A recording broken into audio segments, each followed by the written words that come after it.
हुकूमत बौखला गई। इस्लामाबाद में पीटीआई कारकुनों की पकड़ धक्कड़ की तैयारी कर ली है। इस्लामाबाद पुलिस ने पीटीआई रहनुमाओं की गिरफ्तारी के लिए छापे शुरू कर दिए हैं।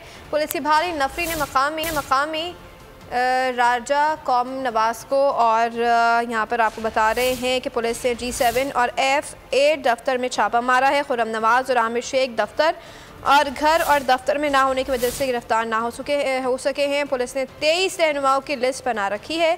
फंड्स का बंदोबस्त करने वालों को ढूंढा जा रहा है। राजा कैसर, नियाजुल्लाह नियाजी, जमील अब्बासी, जुहेब खान, राजा मोहम्मद बाबर, निसार और दीगर नाम भी शामिल हैं।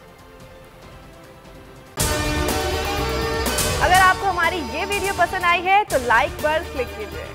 पीटीआई का हकीकी आज़ादी मार्च सिर्फ बोल दिखा रहा है। 24 घंटे हकीकी आज़ादी मार्च, सबसे ज्यादा रील्स और सबसे ज्यादा रेटिंग्स के साथ बोल रहा नंबर 1।